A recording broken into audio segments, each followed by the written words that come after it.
So why are we pushing to break up big tech when it'll only help China, frankly, take over the industry? Here to weigh in on that subject is my mentor, Robert O'Brien, former national security advisor in the Trump administration. Mr. O'Brien, welcome back from your travels. I'm looking at this fabulous letter to Mitch McConnell and Kevin McCarthy, and the topic is maintaining America's technology edge over China. And you are not happy with some of these bills that are allegedly bipartisan. Tell us some more, please. Well, look, the one thing standing in the way of Chinese domination of the world and Chinese Communist Party domination of the world is the American private sector. And one of the big parts of that is tech. And so all you have to do is look at what Elon Musk did with Starlink at the outset of the Ukraine war, keeping Ukraine connected, what YouTube did in getting Zelensky's speeches out to the Russians. And we see why the Chinese don't like it. And they've said that they're going to surpass American tech. They're going to scale their companies. They're going to put trillions of dollars into it. They've been public about it. So they've got this China 2025 policy to destroy America's tech sector. And now we've got these bills out to help them do it. It's pretty amazing. We want to give them access to our algorithms, access to our data. We should be banning Chinese companies and taking action like India did against Chinese big tech. And instead, we're coming after the American companies. The only other winner other than the CCP is Amy Klobuchar in her presidential campaign in 2024. I saw that Hillary Clinton was tweeting today and getting behind her bill.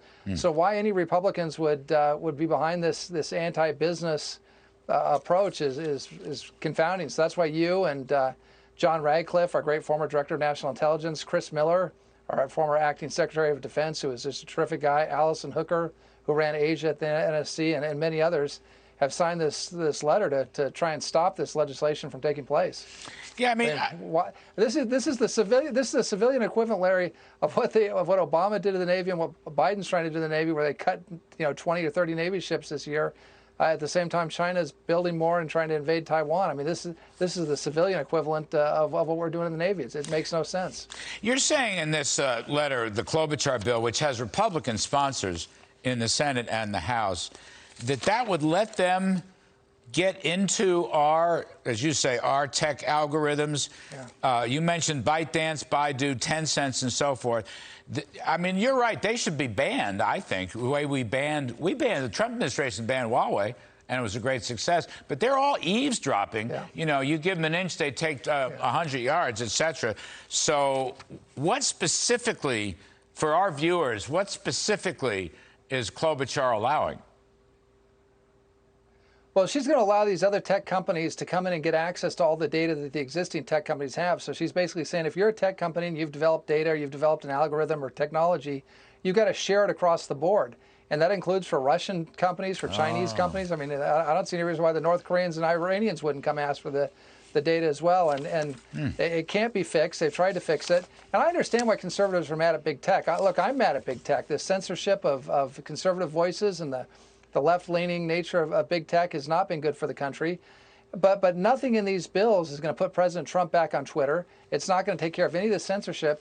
It's just going to break up these companies that are doing the research on AI and 5G and quantum computing. And we won't have those companies, and the Chinese will. And it's a real shame. That last point you made, I think, is so vital, Robert. AI, quantitative computing, 5G. We have fabulous technology companies. I mean, I know they're all screwed up about censoring free speech, although the Elon Musk revolution may change all that from the standpoint of private investment. But you're right. People don't realize we have the lead.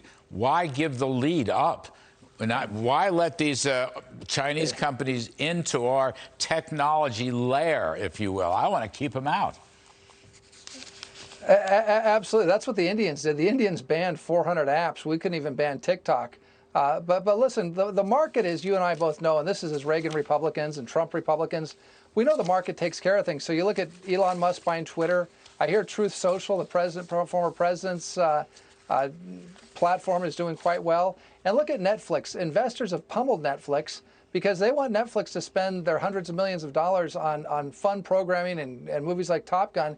They don't want to give it to the Obamas and Sussexes for their woke documentaries. And so Netflix has taken a 75% hit in their stock. So, what's interesting is the backlash in the market is actually working.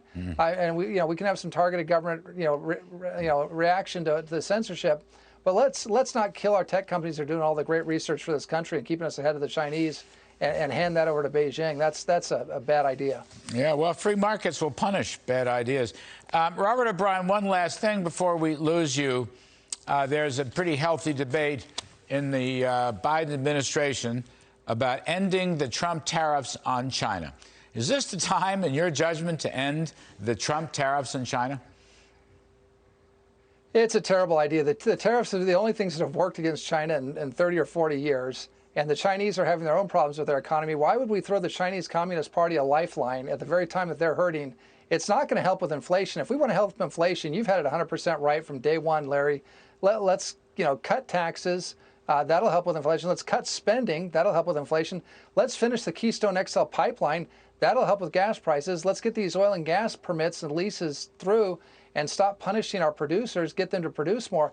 Look, we know how to handle the inflation problem, but throwing a lifeline to the Communist Party of China on these tariffs is not going to help. It's not going to help us with inflation. It's only going to help the Chinese. And again, it's like this tech bill that Klobuchar has gotten that Hillary Clinton's supporting.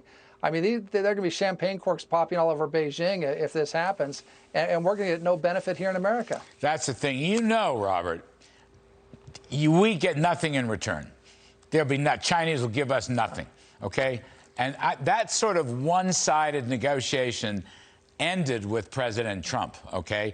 To go back to that makes no sense whatsoever. Anyway, I wish I had more time, but I don't. It's a great letter. It's got some great signatories on that letter. Notice I was underneath you. My name was underneath yours. It was underneath yours. I insisted on that. Robert O'Brien. I wanted to put yours first, Larry. Robert O'Brien, National Security. Thank you.